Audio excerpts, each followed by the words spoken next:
নমস্কার বন্ধুরা, welcome to SB sport zone. এই ভিডিওতে আমরা কথা বলবো বেশ কিছু গুরুত্বপূর্ণ আপডেট নিয়ে।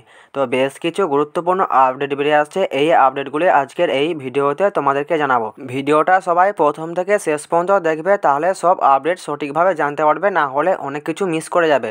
তো চলো ভিডিও টপিক নিয়ে কথা বলা যাক। প্রথমেই আমরা কথা বলবো ইস্টবেঙ্গল এফসির প্লেয়ার আনোয়ার আলীকে নিয়ে। তো আনোয়ার আলীকে নিয়ে যে বড় আপডেটটা বেরিয়ে আসে সেটা হলো যে তোমরা সকলেই জানো যে আনোয়ার আলীকে নিয়ে পিএসসির কাছে যে কেসটা চলছে, তো সেই কেসটা নিয়ে একটা আপডেট বেরিয়ে এসেছে।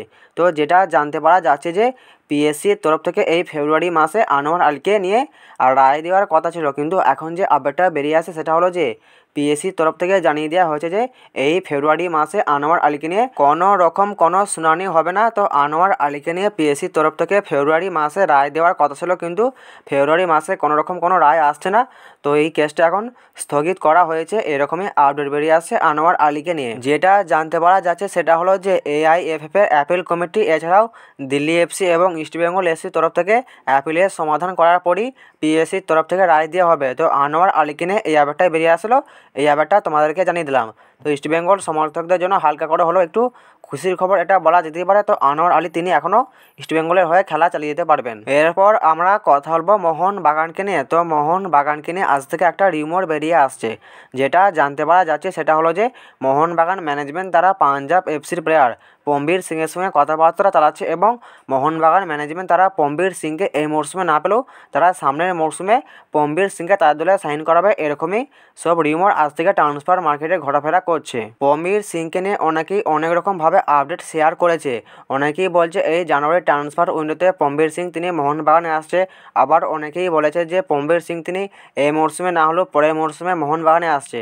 তো এরকমই নানা রকম রিউমার আজ থেকে মোহনবাগানকে নিয়ে বেরিয়ে আসছে, কিন্তু আমার কাছে মোহনবাগানের এই আপডেটটা নিয়ে যে আপডেটটা বেরিয়ে আসছে সেটা হলো যে যেটা জানতে পারা যাচ্ছে যে মোহনবাগান ম্যানেজমেন্ট তারা পম্বির সিংয়ের সঙ্গে কথাবার্তা চালায়নি। তো পাঞ্জাব এফসির প্লেয়ার পম্বির সিংয়ের সঙ্গে মোহনবাগান ম্যানেজমেন্ট তারা কোনো রকম কোনো কথাবার্তা চালায়নি। এছাড়াও এই ট্রান্সফার উইন্ডোতে আপাতত মোহনবাগানে কোনো রকম কোনো ইনকামিং এবং আউটগোয়িংয়ের প্ল্যান নেই মোহনবাগান ম্যানেজমেন্টের কাছে। তো মোহনবাগানকে নিয়ে যে রিউমারটা বেরিয়েছিল সেটা একদম একটা ভুল রিউমার, কিন্তু রিউমার বেরিয়ে আসে ঠিকই, কিন্তু এটা একদম ভুল রিউমার। পাঞ্জাব এফসির এই প্লেয়ারটির সঙ্গে মোহনবাগান ম্যানেজমেন্ট তারা কোনো রকম কোনো কথাবার্তা চালায়নি। তো মোহনবাগানকে নিয়ে প্রথম এই ব্যাপারটাই বেরিয়ে আসছিলো। তো মোহনবাগানকে নিয়ে পরবর্তী যে বিষয়টা নিয়ে আমরা কথা বলবো সেটা হলো যে আজকে মোহনবাগানের সঙ্গে চেন্নাই এফসির ম্যাচ আছে সন্ধ্যে 7:30 থেকে। তো আজকে মোহনবাগানের বেস্ট প্লেয়িং স্টাইল কী হতে পারে সেটা নিয়ে আমরা হালকা করে একটু আলোচনা করব। যতটা সম্ভব আজকে মোহনবাগানের কোচ মলিনা তিনি 4-2-3-1 এই ফরমেশনেই দল নামাতে পারেন। তো আমিও 4-2-3-1 এই ফরমেশনে একটা দল সাজিয়েছি। তো আমি যে দলটা সাজিয়েছি সেটা হলো যে গোলকিপার হিসেবে থাকবেন বিশাল কায়েত। তো বিশাল কায়েত তিনি গোলকিপার হিসেবে থাকবেন, এ নিয়ে কোনো রকম কোনো সন্দেহ নাই। 4 জন ডিফেন্ডার হিসেবে যারা থাকবেন তারা হলেন রাইট ব্যাক পজিশনে থাকবেন আশিস রায়, লেফট ব্যাক পজিশনে থাকবেন সুভাশিস বোস, এছাড়াও 2 জন সেন্টার ব্যাক পজিশনে যারা থাকবেন তারা হলেন বাঁ দিকে থাকবেন আলবার্তো রদ্রিগেজ এবং ডান দিকে থাকবেন টম আলডে। তো এই 2 জন সেন্টার ব্যাক পজিশনে থাকবেন। তো ডিফেন্স একই থাকবে, ডিফেন্সে কোনো রকম কোনো চেঞ্জ হবে না। ডিফেন্সিভ মিডফিল্ড পজিশনে যে 2 জন প্লেয়ার থাকবেন তারা হলেন বাঁ দিকে থাকবেন আপুয়া এবং ডান দিকে থাকবেন দীপক তাংরি। তো এই 2 জন প্লেয়ার তারা ডিফেন্সিভ মিডফিল্ড পজিশনে থাকবেন, এবং অ্যাটাকিং মিডফিল্ড পজিশনে থাকবেন গ্রেগ স্টুয়ার্ট। তো আশা করছি গ্রেগ স্টুয়ার্ট তিনি আজকে প্রথম থেকেই শুরু করবে, তো সেই জন্য আমি গ্রেগ স্টুয়ার্টকে আজকে প্রথম থেকেই রেখেছি। তো লেফট উইংয়ে থাকবেন লিস্টন ক্লাসও, রাইট উইংয়ে থাকবেন মনবীর সিং। তো উইংয়েও কোনো চেঞ্জ হবে না, এবং স্ট্রাইকার হিসেবে থাকবেন জেমি ম্যাকলারেন। তো জেমি ম্যাকলারেন তিনি স্ট্রাইকার হিসেবে খেলবেন। এরপর ব্যাপার হলো এটা যে গ্রেগ স্টুয়ার্ট তিনি যদি আজকেও প্রথম থেকে শুরু না করেন তাহলে হয়তো গ্রেগ স্টুয়ার্টের জায়গায় জেসন কামিংস তিনি শুরু করবেন। তো জেসন কামিংস তিনি যদি শুরু করেন তাহলে হয়তো ফরমেশনটা একটু চেঞ্জ হতে পারে, তাহলে হয়তো ফরমেশনটা 4-4-2 এই ফরমেশনে চলে যেতে পারে। যদি স্টুয়ার্টের জায়গায় জেসন কামিংস তিনি আজ প্রথম থেকে শুরু করেন তাহলে হয়তো ফরমেশনটা 4-4-2 এই ফরমেশনে চলে যেতে পারে। তাহলে জেসন কামিংস এবং জেমি ম্যাকলারেন এরা 2 জন স্ট্রাইকার হিসেবে খেলবেন। এরপর আমরা কথা বলবো মোহামেডান এসিকে নিয়ে। তো মোহামেডান এসিকে নিয়ে যে আপডেটটা বেরিয়ে আসে এই আপডেটটা আমি তোমাদেরকে এর আগেও একবার জানিয়েছিলাম।